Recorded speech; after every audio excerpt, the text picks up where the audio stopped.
The Winter War by Priscilla Shirer with Gina Detweiler. Chapter 47, All Fall Down. The explosion knocked Levi, Mr. J.R., and the forgers across the vast room and slammed them against the walls. Levi landed on the floor, overcome with the blast of heat and smoke that filled the fortress. Gasping, he reached into his pocket and grabbed his shield, thrusting it out before him. He took several deep breaths, filling his lungs. Huge blocks of obsidian were falling from the top of the fortress. The walls were cracking and breaking apart. Levi couldn't see his father anymore, or Brianna. Brianna, where was she? She must have gotten the pots into the lava pit somehow, but that meant she was probably somewhere near the pit when it erupted. Fear seized his heart. What if she... Bean! Levi shouted in the smoke. He had to know if she was okay. Fingers of hot lava and small rocks were slamming into his shield. Giant pieces of obsidian fell all around him.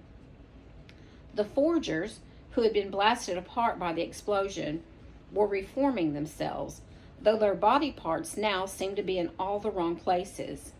One's head was at the end of its arm. Another's leg was sticking out the top of its head. They fumbled around as if they couldn't see where they were going, running into each other. One of them fell into the lava pit. You'll pay for this, Thane's voice boomed. He turned from fighting Mr. J.R. and lunged at Levi with his hammer raised. The explosion had caused some of Thane's armor to melt, making his movements jerky and stiff.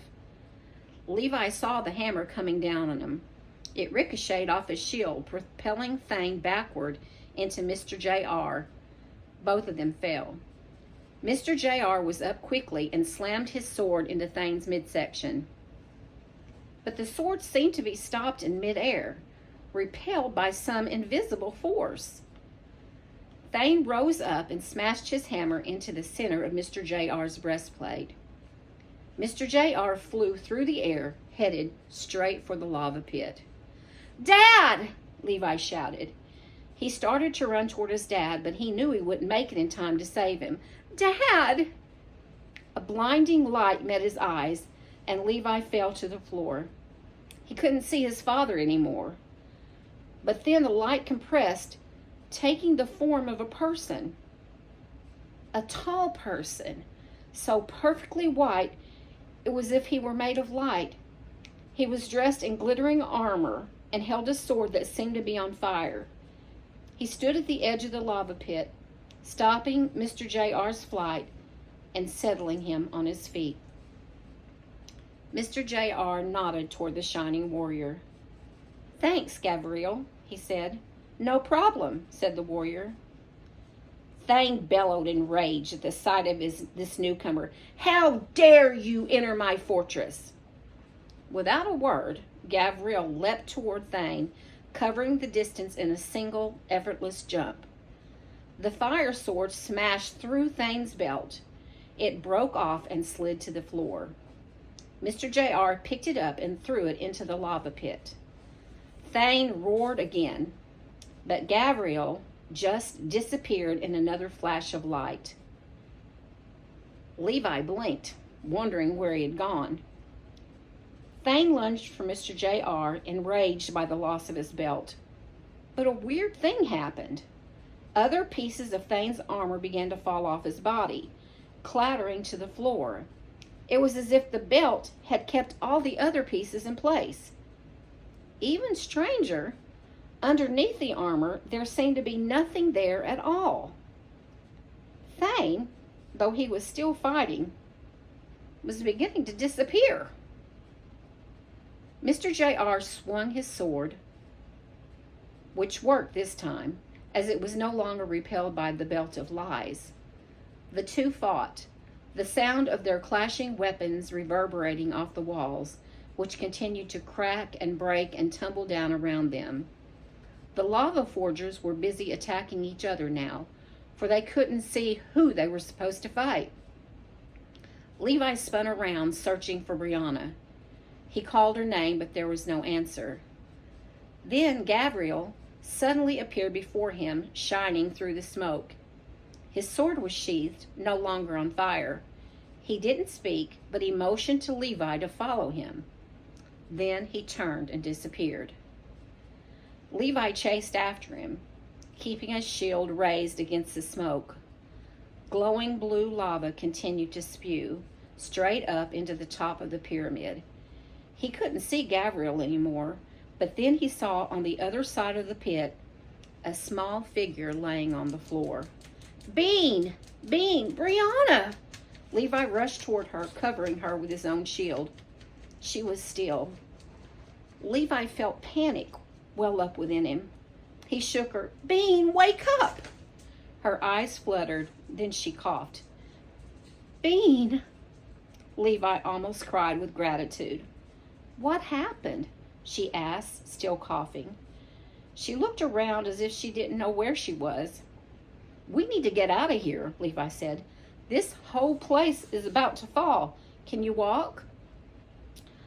I don't know. Still holding his shield, Levi pulled Brianna to her feet. She wobbled and leaned against him, then smiled slightly and opened her fist.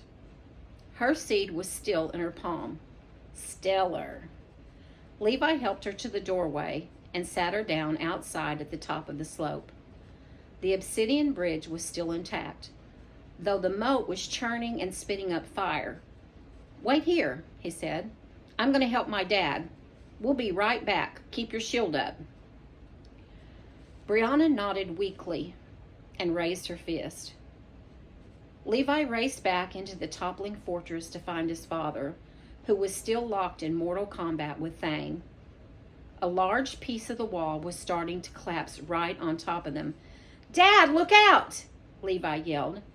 Gabriel appeared suddenly, catching the jagged slab of glass and throwing it off. The shining warrior disappeared again.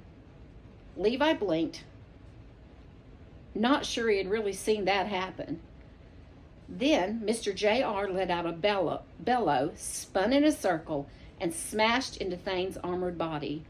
Thane was thrown backward and rammed into the sharp tip of the slab, impaled. He flailed about, struggling to free himself, the black glass sticking out of the middle of his chest. Levi gasped. Then he threw his arms around his dad, hugging him tightly. It was really him. He was here. He was okay. Brianna, said Mr. J.R. She's outside. Come on.